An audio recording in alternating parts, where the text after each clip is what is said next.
Live at 9.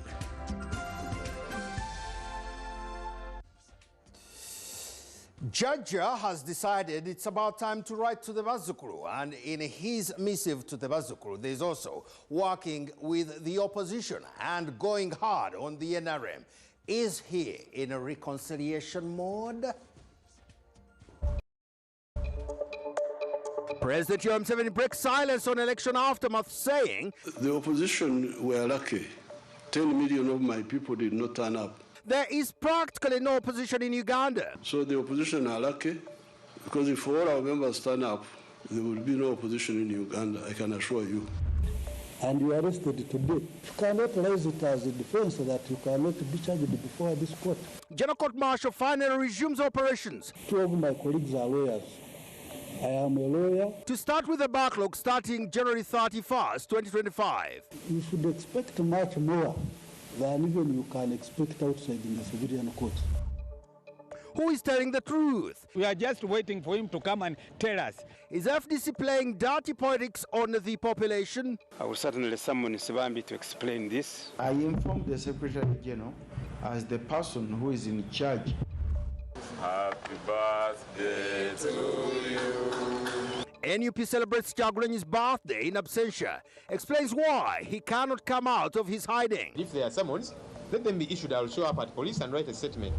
S1 selection starts. Traditional schools maintain high cutoff points. Public must have full confidence.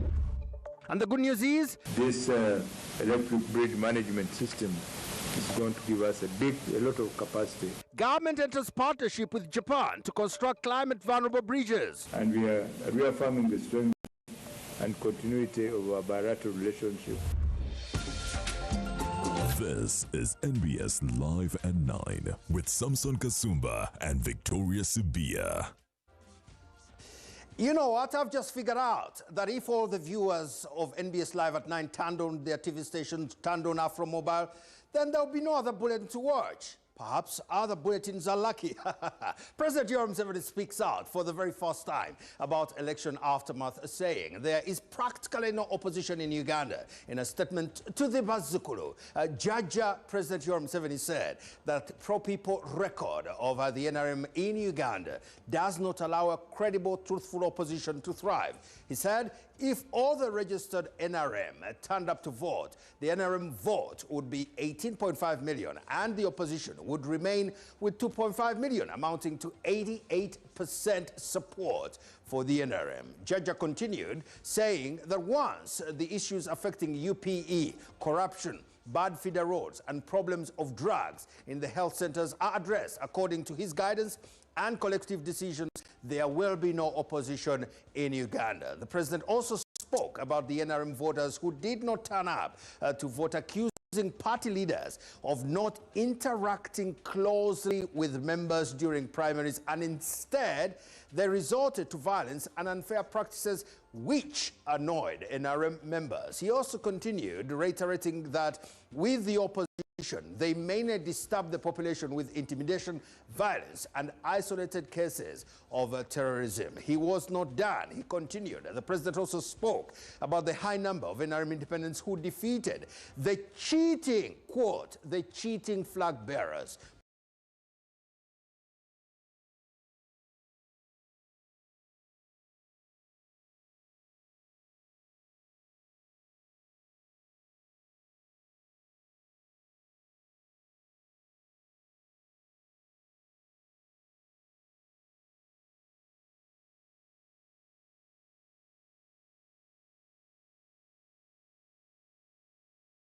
Finally resumed operations after over a year of a lull, and we're talking long suspension here following a landmark Supreme Court ruling in January 2025. The newly appointed chairman, Brigadier General Richard Tukachungura, has officially taken office and kicked off proceedings with a murder case against a military officer and 11 civilians. Brigadier General Tukachungura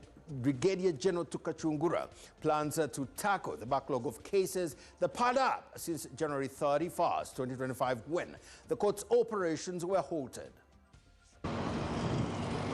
The military court, which had halted proceedings in compliance with the landmark judgment, is now back in session with a cause list for only 2 days in the week ending February 13th, 2026. The resumption marks a significant development in the administration of military justice. The newly sworn-in chairperson, Brigadier General Richard Kachungura, led the General Court Martial as it reopened with a case involving 11 civilians. According to prosecution, the suspects, who have been on remand for 43 days, allegedly kidnapped, robbed and murdered Mnyaradzi Geoffrey Juma on December 1st last year.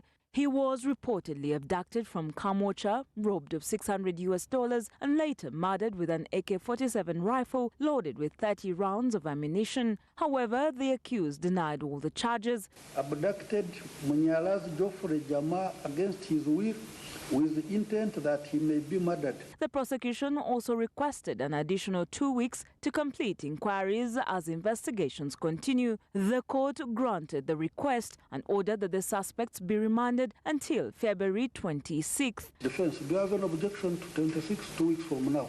Addressing journalists after today's 4 sessions, Brigadier General Kachungura noted that in his first days in office, he will prioritize cases that had stalled between January 31st, 2025 and the period when the court was not operational. He emphasized that legal files do not lose their validity, explaining why he opted to resume with older cases. Our priority now is to consider all of the cases that may have been committed between then and now. And if you committed the offense in 2023, you have never been arrested, and you are arrested today. You cannot raise it as a defense that you cannot be charged before this court. When asked why the court had resumed trying civilians, despite this being one of the issues that led to its suspension, Brigadier General Kachungura says the law governing the General Court Martial allows the trial of civilians alongside soldiers as long as they are lawfully brought before the court. His Lordship Owindolo gave guidance in his writ judgment that under exceptional circumstances, civilians may be tried in a military court. For example, if a civilian commits an offense with a soldier. He added that together with his panel, they plan to move to different parts of the country to ensure judicial services are extended closer to the people. You should expect much more than even you can expect outside in the civilian courts. But I don't need to be here. As long as it is a panel of 3, chairperson, I have 2 colonels of the same experience professionally as myself. So one of them will be chairing that panel and it will sit as a court martial, meaning that another court martial can go even and sit in Moroto, or it can go to Guru. With the court martial now back in session, questions remain over the fate of cases that were pending before the suspension. If you don't know what Tukachungura means, you need to find out somebody who knows. Then link that with the story. Now, the Forum for Democratic Change, FDC, is once again battling internal divisions following a controversial meeting between the Vice President for Buganda, Yusuf Nsibambi, and President Yoweri Museveni. Now, while a section of party leaders and elders has summoned Nsibambi to a disciplinary committee, accusing him of engaging the president without authorization, others within the party say he is free to meet anyone and everyone. Nsibambi maintains top party officials were aware of his engagement. It is this meeting at State House between President Yoweri Museveni and a number of opposition leaders, including FDC Vice President for Buganda, Yusuf Nsibambi, that has ignited tension within the party, tension that had only recently cooled down. The development prompted a section of FDC elders to summon Nsibambi to appear before the party's disciplinary committee, with some threatening his dismissal. But the allegation now taking twists and turns have left the party divided over whether Nsibambi acted out of line or in the interest of the party. Speaking out, Nsibambi maintained that the party's top leadership was fully aware of his meeting with the president and had even encouraged him to continue with the engagement. I informed the Secretary General as the person who is in charge under our constitution of running the day-to-day affairs of the party and as a senior person and office of the party. and he responded by saying, "Go ahead, Haj, and thank you for representing us." Nsibambi further claims his engagement with the president have already yielded fruits, pointing to the recent release of political prisoners. For 4 years, these people are languishing in prison. Their families, young families, cannot take kids to school. They cannot buy food. And they are getting out and people are saying no. What happened in Mpigi? The court was almost full, about 200 relatives. They went jubilating. However, a group of elders from Buganda, led by Moses Okwera, insist the meeting was never sanctioned by the party and that Nsibambi must face disciplinary action. I want to wish Nsibambi, if you want to become a minister, a commissioner, etc., better leave the party at the earliest. Despite the growing tension, the FDC Deputy National Chairman, Easton, says the party will first give Nsibambi a fair hearing before taking any action. We are just waiting for him to come and tell us, since he acknowledges that he met the president. Now we want him to come and tell us, after meeting the president, what was the issue.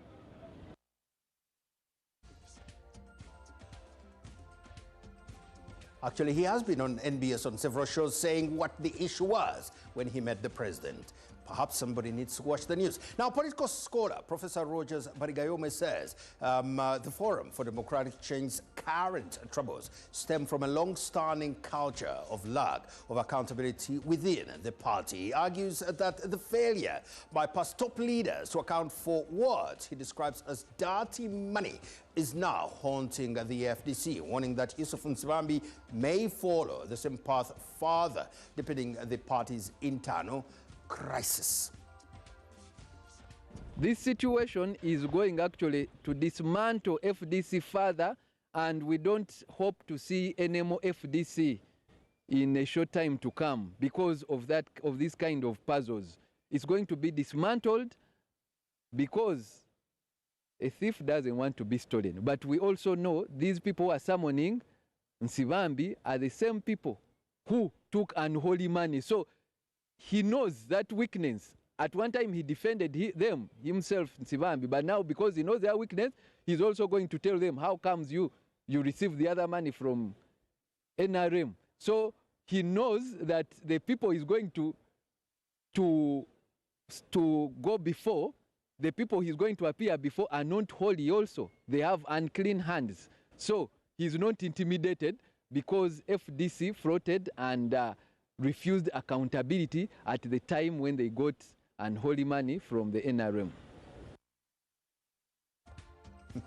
Unholy money. Now, there is mounting concern that the Opposition Forum for Democratic Change could face total political collapse if its leadership fails to build strategic alliances with other political parties that share similar democratic objectives to coordinate a joint effort. Now, the concerns follow the party's continued erosion of national support, culminating in the most recent election in which it garnered only 1.8% of the total votes that was ever cast then. Nevertheless, the party leaders maintain that there is still a pathway to recovery as internal consultations are underway to determine how FDC can reassert itself at the forefront of Uganda's political landscape. The Forum for Democratic Change was among the earliest and most organized political platforms when Uganda transformed back to a multi-party political system in 2005. As the country headed into the 2006 general elections, the party stood as one of the most formidable opposition forces. Retired Colonel Dr. Kizza Besigye spearheaded the party's early mobilization efforts. His rhetoric, reformist agenda, and confrontational stance towards the establishment resonated widely, transforming FDC into a nationally recognized opposition platform. Although the party did not capture the presidency in 2006, optimism surrounding its prospects remained high as the party expanded its national footprint and mounted robust challenges in 2006, 2011, and 2016 elections, firmly establishing itself as a principal opposition party. Beyond consistently finishing second in successive presidential contests, FDC dominated opposition representation in parliament. For several electoral cycles, it commanded the largest block of opposition members of parliament, becoming the institutional backbone of parliamentary resistance to the ruling party. But over time, the party's political capital began to diminish. Public confidence appears to have waned gradually, a trend reflected in the shrinking vote share garnered by its presidential candidates in subsequent elections, a decline that became particularly pronounced in the 2026 polls. Dr. Amasengejje secured second place with 26% of the votes, improving his performance, while in 2016 he obtained 36%. However, his support dropped drastically in 2021 when Patrick Oboy finished third with 3.3%. By 2026, the downturn had deepened further, with Nandala Mafabi placing third with only 1.8% of the total vote. The party's share in parliamentary has also dropped drastically, from 34 MPs in 2011 to just 10 MPs in 2026. FDC party national chairman Jack Sabiti has acknowledged the gravity of the situation, noting that the recent electoral outcome left the leadership deeply unsettled, explaining that plans to recover the party's support will soon be launched and has started with investigations into the poor performance. I'm going to call the national executive to discuss this matter. You have seen our inner cabinet has been discussing this morning how to handle, how to respond to what happened. There are many changes that we feel should be done. Sabiti attributes the party's poor performance to alleged electoral malpractice, including vote manipulation, the inducement of party agents, and heavy military deployment that he argues constrained opposition mobilization. There was a lot of money used, security used, and in the end we found ourselves, we couldn't do much. Political analysts, however, contend that these explanations overlook deeper structural weaknesses within the party. This, in addition to prolonged internal disputes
for so many political parties. Most recent election cycle's decline was evident not only in presidential results but also in the loss of parliamentary seats, including in previously reliable regions such as Kasese, Teso and Buganda, now largely controlled by NRM and NUP. Over to the National Unity platform that did mark the 44th birthday of its president, Robert Kyagulanyi Ssentamu, at a low-key ceremony at the party headquarters in Kavule, with the leader of opposition, Joel Ssenyonyi, defending the continued hiding of their party president. Ssenyonyi says, despite some opposition politicians asking Kyagulanyi to come out of his hiding, he says the party has prioritized his safety. He adds that those asking him to come out should lead the way, since they've been in politics longer than he has. Happy birthday to you. The National Unity Platform on Thursday celebrated the 44th birthday of its president, Robert Kyagulanyi Ssentamu, amidst calls from government and some opposition politicians for him to emerge from hiding. And so that happy moment annoyed them, I think. Speaking at the event, leader of opposition Joel Ssenyonyi highlighted the plight of the continued incarceration of the opposition supporters. The people of Uganda are still solid about the kind of Uganda they want to see. The persecution is immense. Many people are in jails. Yesterday, together with colleagues, we were in various jails, prisons, trying to check on our colleagues who have been jailed for numerous reasons, all of which are political. And those that are not in jail, like our president, are on the run, because the state, which has unfortunately been drawn into partisan politics, is pursuing him. And you have seen the Chief of Defense Forces on several occasions issuing threats to kill him. We have also seen what the army has done at his residence, including torturing and harassing his wife and other members of his household. He also questioned the selective arrests of those wearing red berets, while NRM supporters wearing yellow attires remain untouched. So how is it an offense for NUP supporters to gather? They're celebrating their leader, cutting cake. But there are NRM folks who are in real military formation, they hold slurs and then they do a goose march and that kind of thing in their attire, in backyards of their homes and so on. Everybody saw those videos. And the army began to stammer. They said, hey, we are still investigating that one also. Up until now, nothing has happened. Asking on the whereabouts of Kyagulanyi, Ssenyonyi refused to reveal his whereabouts, citing safety concerns, saying, as a party, they are prioritizing safety first. If it were that they were summoning him to police to record a statement, that's a different thing. We would be encouraging him. In fact, even himself, he has said, if there are summons, let them be issued. I'll show up at police and write a statement. But this is not summons. He also blasted opposition politicians, asking Kyagulanyi to come out, saying they should lead the way since they've been in politics longer than him. So those who are saying, Honorable Kyagulanyi, come out, maybe they wish him death. I don't understand, because they see all that is happening and they're not blind to the goings on.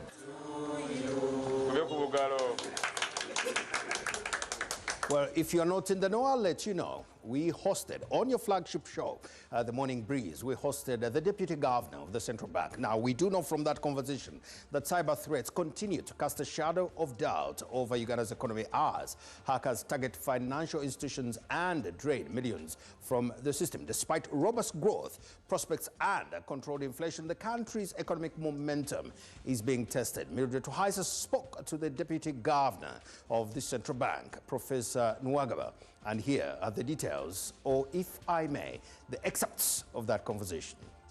Uganda's economic landscape has increasingly been robust, with inflation under control and growth poised for a significant boost. With headline and core inflation rates at 3.4% and 3.8% respectively, well within the government's medium-term target of 5%, consumers can expect relief from soaring prices, says the Bank of Uganda Deputy Governor Augustus Nwagaba. As the country navigates global uncertainties, these solid fundamentals offer a beacon of hope for sustained prosperity. We have very strong monetary policy. We have got very strong tools which manage money supply, which manage the economy as you know it, which manage the availability of money in the economy. We have a battery of tools which we put in place to ensure that the shilling, the Uganda shilling, is very stable. However, cyber threats continue to plague the financial sector in Uganda, with the financial sector hit hard by cyber attacks with significant financial losses reported. In November 2024, hackers stole approximately $16.2 million, approximating 60 billion Ugandan shillings from the Bank of Uganda, with $8.2 million recovered so far. Additionally, cyberbank crime losses in 2024 were estimated at 1.2 trillion shillings. We need to be very alert to ensure that we have sufficient wars against cybersecurity. Number two, our other major threat, of course, is the geopolitical tensions. There are wars which are going on. There are also threats of wars which are going on.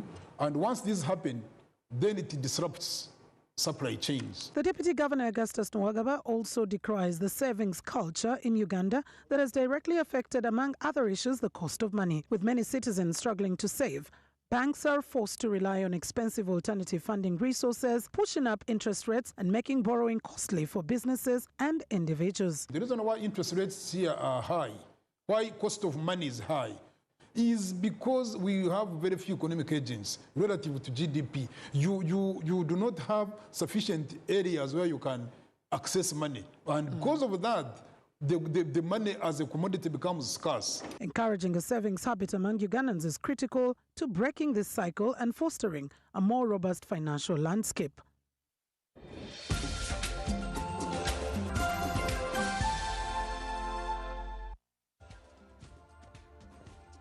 We believe in feedback, so let's find out what you're saying. Senior 1 selection has started. How can schools School head teachers ensure that schools fairly admit learners. Head teachers should publicly communicate available vacancies and cut off points, ensuring parents and learners clearly understand the criteria in order to reduce suspicion and unfair influence in the admission process. A child gets 14 and their parent wants the child in smart.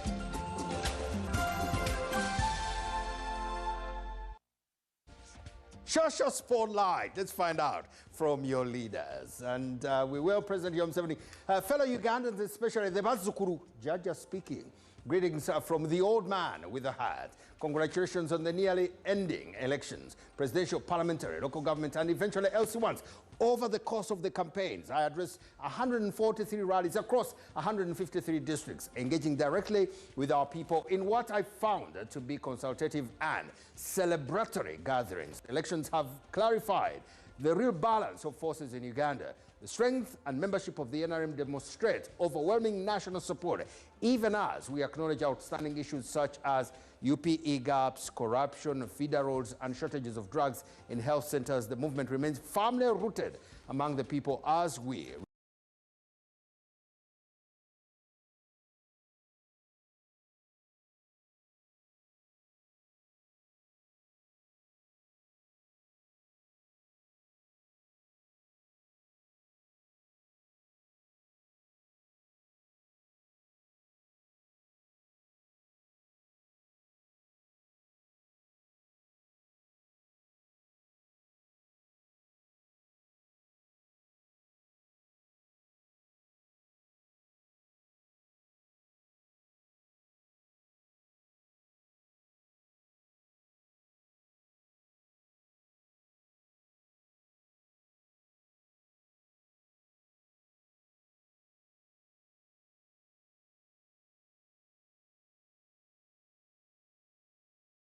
on the feeder supplying the communities below between 7 p.m. and 9:30 p.m. to give you ETCL engineers ample time to conclude the aforementioned works at the substation while we serve you. So date, February 2026, new Kumbu, Kizungu, Chirimya, Chimanya, Channamukaka, Kalisizo, Chigenya, Dimo, and Damirembe. That is on 12th and 13th.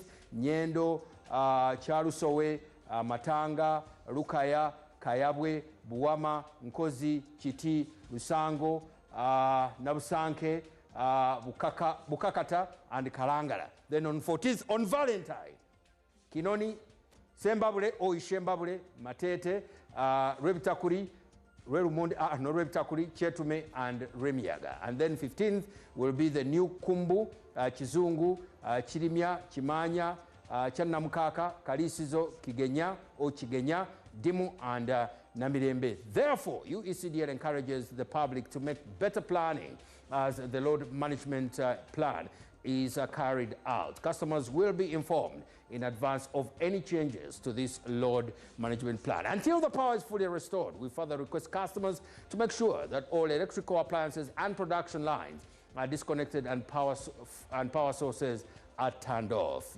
If you realize that your factory or premises do not have electricity after the above committed restoration time, customers are encouraged to reach out to us on our toll-free lines that are given right there as you see. The most interesting one is 0800 2030 88 0800 285 285 0800 385 385. Any inconveniences caused are highly regretted. John Kiza, Head Corporate and Stakeholder Affairs. Signed and sealed. So you have the information right there. We will be planning to go into a break, but we want you to know what is coming when we come back.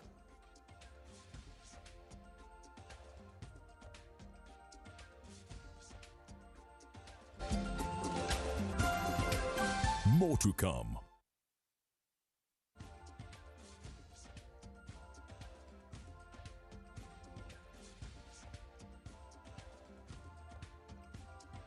Well, Senior One selection exercise has begun, and the minister has made some comments.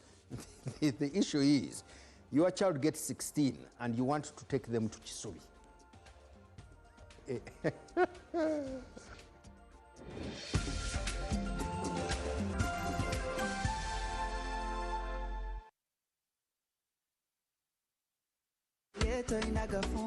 You got Glovo. You got Glovo. You can order what you want. You can get what you need. You got Glovo. You got it all. Order Glovo and receive it in minutes.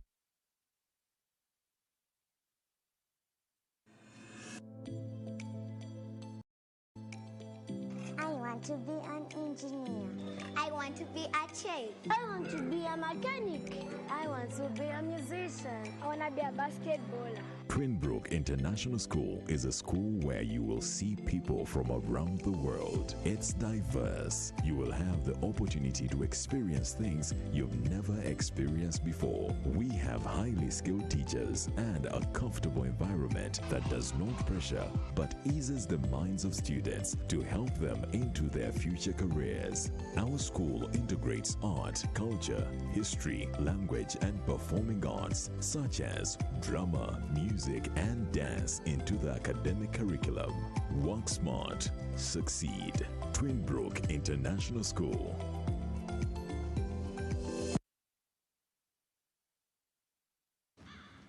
Today is a good day to draw up a new play.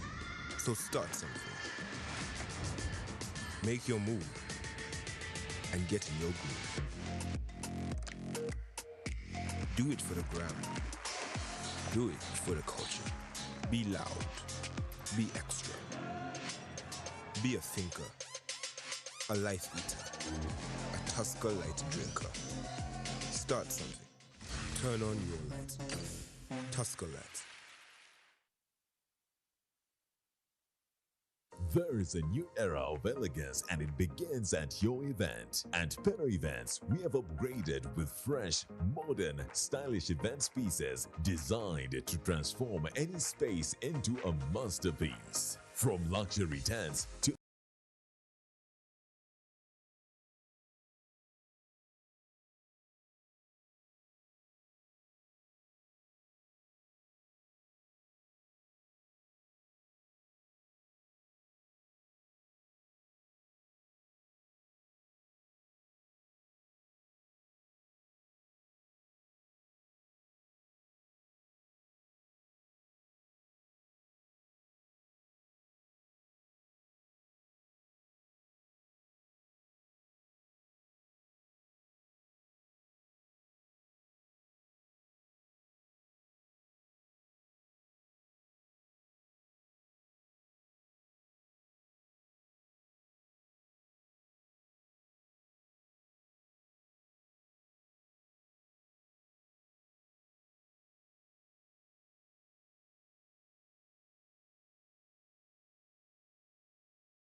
everything old can be fresh. Everything can be made vibrant and full of attitude. The world is what you make it. So why not make it yours? Guinness Smooth. Make it yours. So, Muchala. Yes, Daddy. You know the children are going back to school and things are a bit tight. Huh? For now, why don't you take half of the fees to junior school, and for the school van contribution, we shall pay later. Huh? Daddy, why don't we pay using MTN Momo, where we stand a chance of winning school fees for a whole year and more? By the way, you can also apply for a school fees loan, and also participating schools can win a school van. That's right! Win school fees for a whole year and more. Get more goodies and a school van for participating schools. You can also apply for a school fees loan. Simply dial *165*80# or use the Momo app.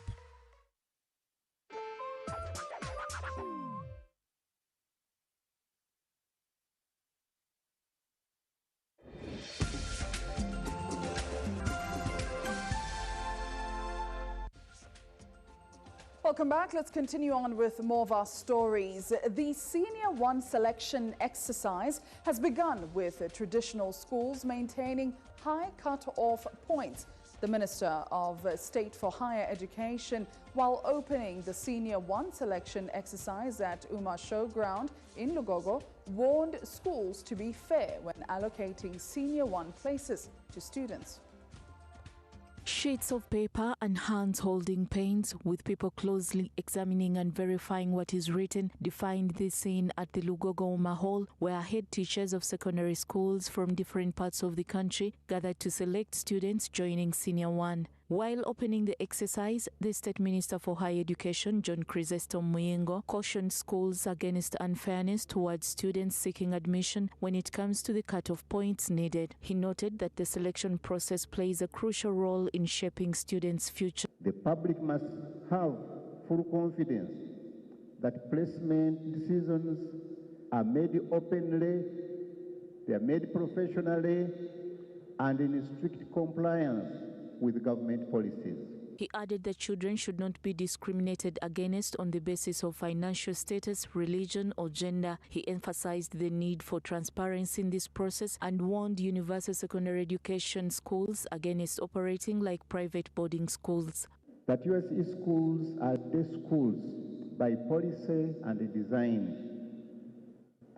They are supposed to serve primarily the population of the given sub-county, and therefore the learners should be coming from home.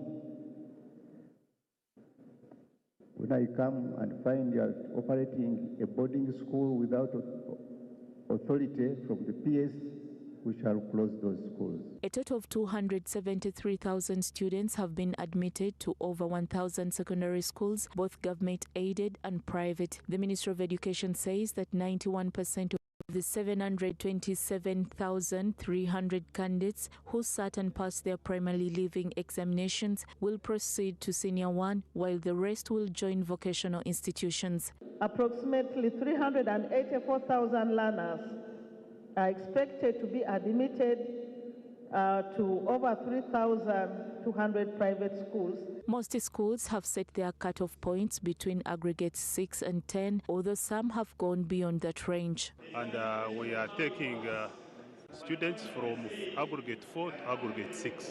Actually receive between 4 to 7. However, questions remain as to why schools seem eager to admit only high-performing students, yet the overall secondary performance does not always reflect that selectiveness. I would be happy, as I said last time, that when you come for this exercise, you should come with a feedback on the performance of these 4s and 5s in a competence-based curriculum. The Ministry of Finance and Economic Planning has launched a report on the private sector development program, highlighting the performance of the informal sector. The government aims to reduce the informal sector from 54.75% to 45% under the 4th National Development Plan.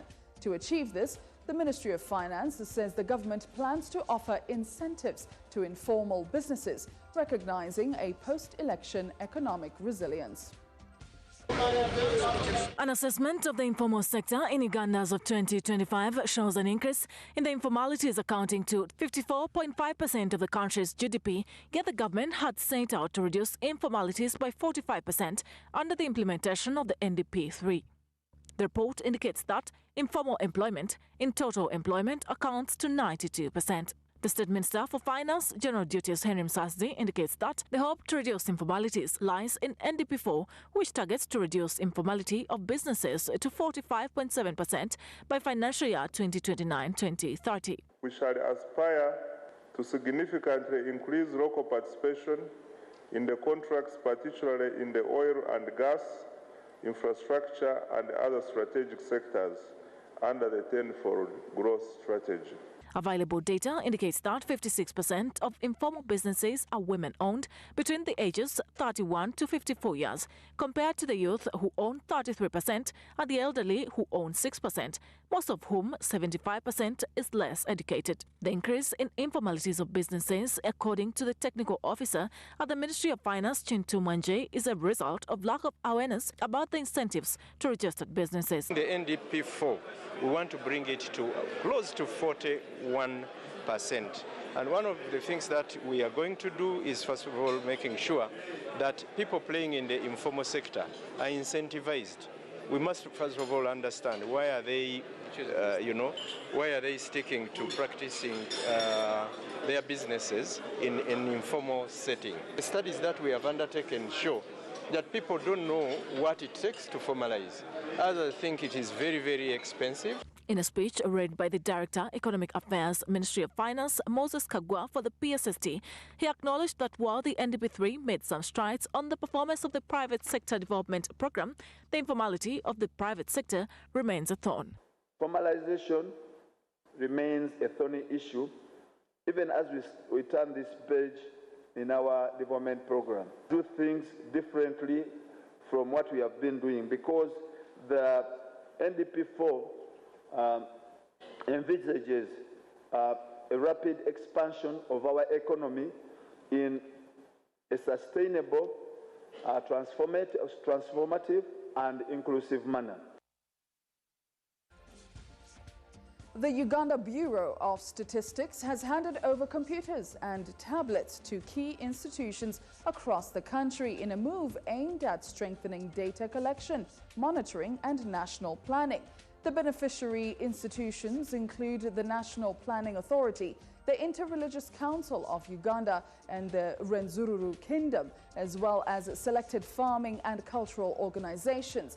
The digital equipment will be used to collect and manage data within their respective communities, supporting evidence-based decision-making and improving service delivery. Speaking during the handover ceremony, the UBOS Executive Director noted that the initiative is part of the Bureau's broader strategy to modernize statistical data collection and ensure timely, accurate and reliable information about Uganda's evolving population and socio-economic trends.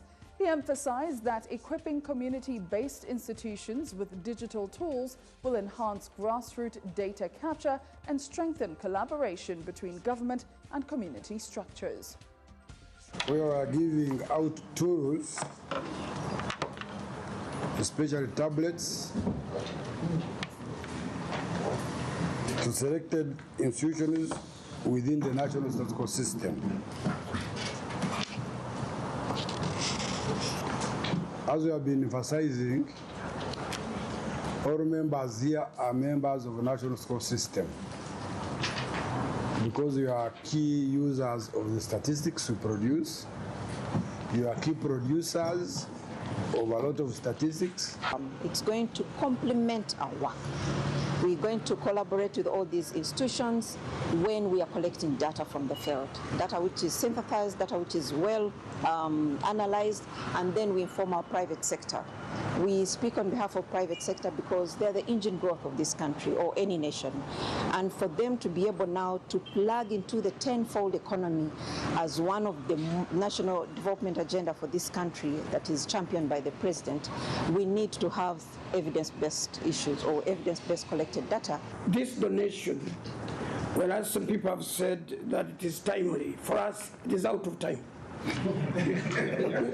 We should have received this equipment much earlier. If we had, Dr. Mkiza, you wouldn't have had any of the groups that complained on the census results.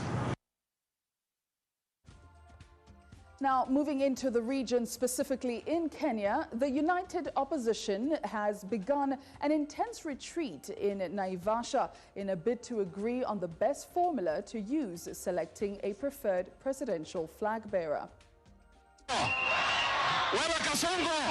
The main bone of contention among the principals in the United Opposition has been who will fly the presidential flag, when to unveil.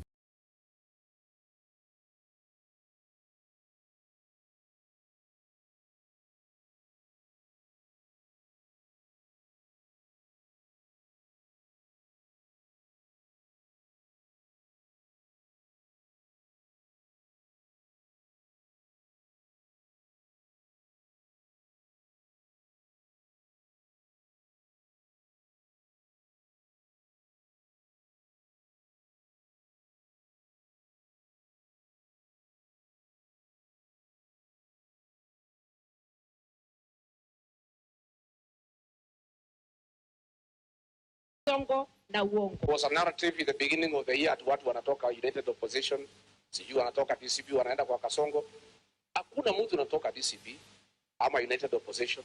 The crucial two-day retreat will also aim at strengthening the coalition and deciding its official name. Wamalwa has described the meeting as an important step for unifying the alliance and setting up key structures. Our unity is not a choice, it's an imperative. Kama tutamtoa Kasongo one term, lazima tuungane hadi mwisho na tutoe mmoja wetu. Tunaungana zote kusema yule ambaye tutamtoa kwa mamlaka kwa kauli moja kama wazalendo anaitwa Ruto. Haijui kitu tulianzisha na mzee Kibaki. The discussion has for long been on the appropriate time to announce the flag bearer. Wiper leader Kalonzo Musyoka had hinted of naming the candidate early 2026. However, former Deputy President Rigathi Gachagua said the United Opposition will unveil a single presidential candidate to face President Ruto in the 2027 general election by March or April 2027, arguing there is no need to rush the coalition building process. We begin discussing about naming a presidential candidate in January next year. So we have a whole year. Let Kenyans relax. And in any case, because it's not us, it's not the principals, it's not us as leaders who are going to name, it's the people who will help us. So what will happen the whole year? Kenyans will continue discussing so that by the time we name, it is a consensus. All people have agreed. This is the kind of president we want. Will the principals agree on a formula during the retreat? It remains to be seen. Daniel Kariuki, KTN. Now let's bring you back home here in Uganda. The Ministry of Works and Transport has partnered with the Japanese government to embark on reconstruction and maintenance of bridges along the humanitarian and climate vulnerable communities of West Nile, Sabay and Burisa. The $6.29 million project is intended to promote stability, resilience and economic development of those areas. In order to improve and facilitate transport in the humanitarian and climate vulnerable communities, a government through the Ministry of Works and Transport has partnered with Japan to embark on reconstruction and maintenance of bridges in those areas. While officiating at the partnership launch, Minister for Works and Transport General Edward Katumba Wamala warned engineers against using rudimentary methods to test the bridges. General Katumba Wamala said $6.2 million support from Japanese government has not only supported infrastructure development, but it's a pillar of steering the country's economic development. Reliable roads and bridges ensure timely delivery of humanitarian assistance, facilitates emergency responses, but also helps to maintain good, easy access to health, education, and markets. This grant aid intervention is aligned with the National Government Plan 4, particularly Program 16 on sustainable urbanization, housing and transport, which prioritizes resilient infrastructure, improved asset management, and strengthened institutional capacity. I think you have seen what the flyover, Lot 1, how it has changed the outlook of Kampala. It's not the Kampala you left 20 years ago. This is a different one. So if we do Lot 2, then it's going to increase on the beauty of this city. Some of the bridges to be reconstructed under this project is the Nyara Bridge in West Nile to strengthen access and trade and also to facilitate humanitarian movement in West Nile. Minister Katumba has used an example of Gulu urban zones which have transformed into a modern city.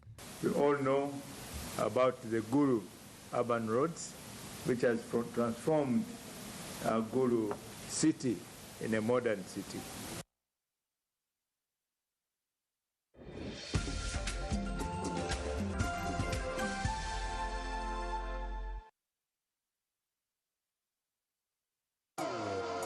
New Tusker Premium Cider.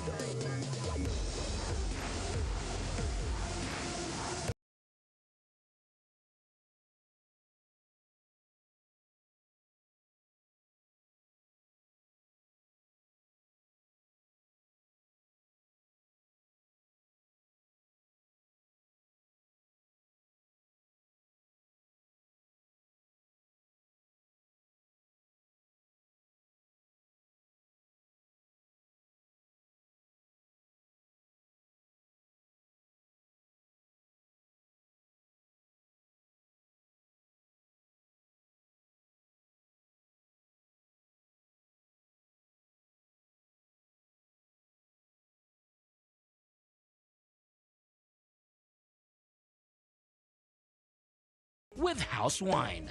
Tickets available now at cricket.co.ug.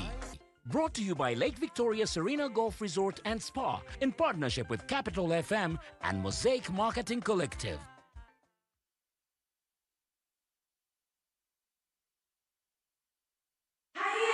It's back, bigger, and with more business opportunities. It's the Pearl of Africa Tourism Expo, Poate 2026, Uganda's flagship tourism event. Poate 2026 will take place from the 21st to the 23rd of May 2026 at the Speak Resort Convention Center, Munyonyo, under the theme Wanderlust. It's your time to thrive.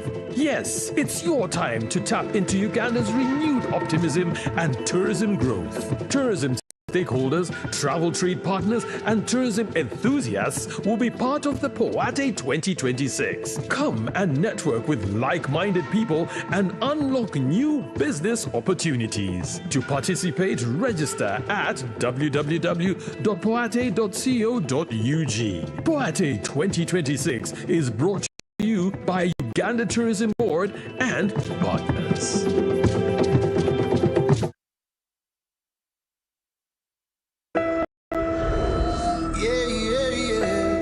Maria, I'm going to make the mandazi you like today.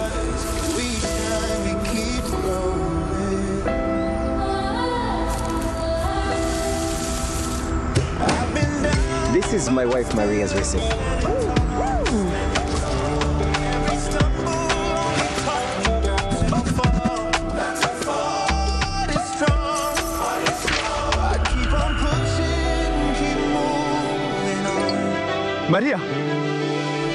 Maria, we've got the loan! We've got the loan! But tell me, what's the secret to your success? Maria is my inspiration. Everything that I do is to make Maria proud.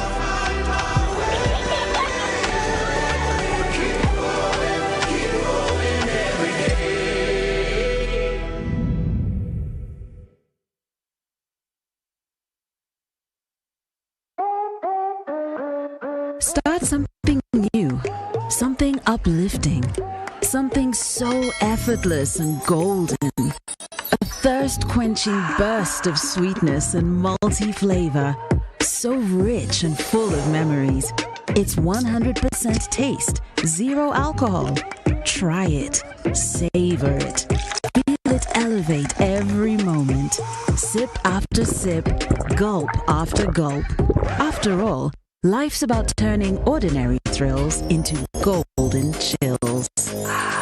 Start something malty with the new Evervest Malt Apple and Pineapple. Try the burst of sweetness and malty flavor. It's 100% taste, zero alcohol. Available in a shop or supermarket near you. Evervest Malt. Make every moment golden. Evervest Malt is from the makers of Pepsi Cola in Uganda.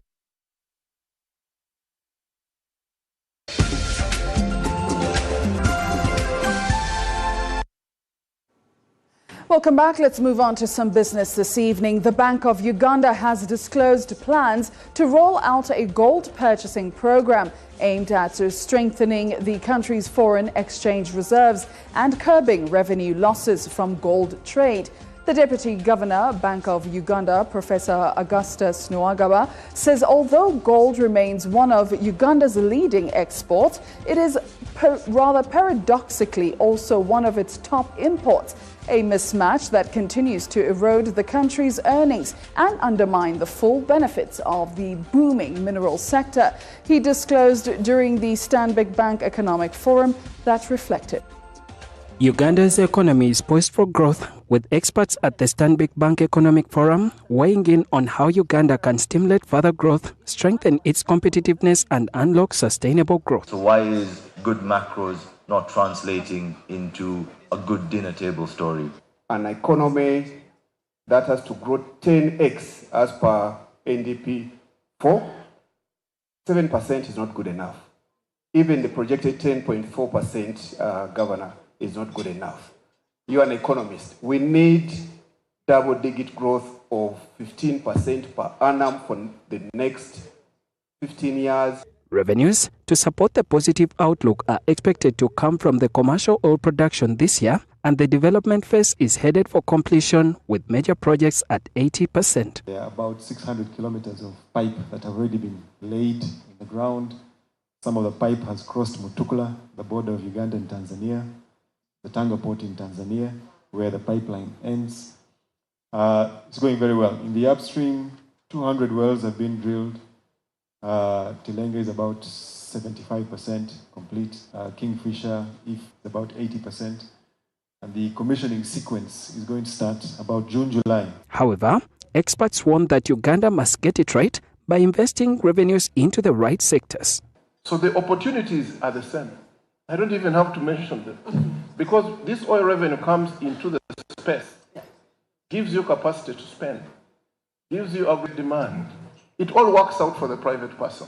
The financial sector regulator, the Bank of Uganda, is the custodian of the Petroleum Fund, and it says that fundamentals like inflation, a strong currency, and production of forex exchange earners like coffee, gold, and cocoa are so far so good, notwithstanding the earnings from gold being lost. Gold is the highest export receipt we get, but also it's the highest import invoice, but also we get. That's the paradox. Actually, when I looked at the difference for that current account, when you look into the trade balance for gold only, it is about $200 million only. What does that imply? It means actually that gold, most possibly, is not ours. The bank is soon fixing this for once and for all. Is that at the Bank of Uganda, we are ready. We are extremely ready for our gold purchase program. We are very, very serious about it. The Bank of Uganda is ready now to enter into the purchasing of gold. We have introduced the concept of traceability. Much as Uganda's economic outlook is positive, risks such as geopolitical tensions between the US and China, Russia and Ukraine, among others, remain on the horizon. Experts believe that forums like this prepare businesses and policymakers alike to prepare for what lies ahead for the economy. We are well positioned in the sense that we do have that expertise within our global markets business. We have people who are able to structure these instruments or facilities in order to respond to the changing macroeconomic environment as a result of geopolitical risks. From macroeconomic forecasts to boardroom decisions, industry experts have unpacked Uganda's economic outlook for 2026 and what it means for businesses, policy and growth.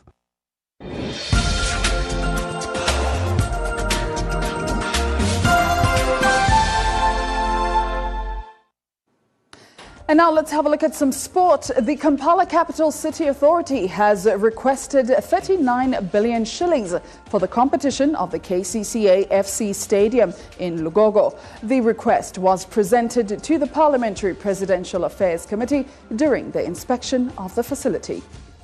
The Kampala Capital City Authority has requested for 39 billion Uganda shillings for the completion of the KCCA FC Stadium in Lugogo. The request was presented to the Parliamentary Presidential Affairs Committee during the inspection of the facility. According to the Kampala Capital City Authority Executive Director, the KCCA-FC Philip Omondi Stadium construction cost is 55 billion Uganda shillings, but only 16 billion shillings was provided. Stadium's potential and meet the desired international compliance standards, we need to secure a final investment of 39.4 billion, which is the balance for completion of the permanent structures under phase 3, as you'll see later in this presentation. Today, the Parliamentary Committee on Presidential Affairs, led by Chairperson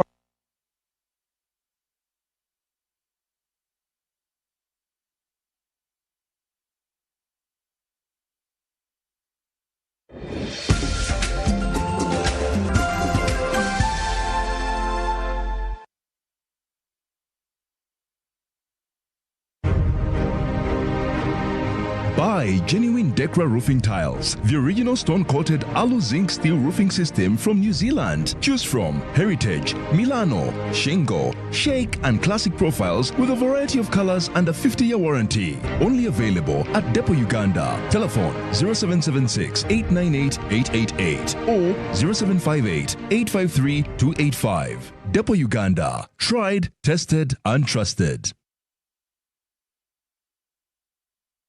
Kuba mwaka fana nyinga gwali eyo gwa wangudde mwaka mulamba bulire sanyu linjo kubanga nawangudde school fees w'omwanange era nina essanyu okubanga sigenda sasula school fees n'omwaka omulambe era ne bazadde ba MTN Momo Katonda abongere omukisa. As long as you pay school fees using Momo, you will stand a chance to win school fees for a whole year. The school, you will stand a chance to win a school van. You can also get a school fees loan on Momo. The short code is *165*80# and you pay school fees and you win school fees for a year.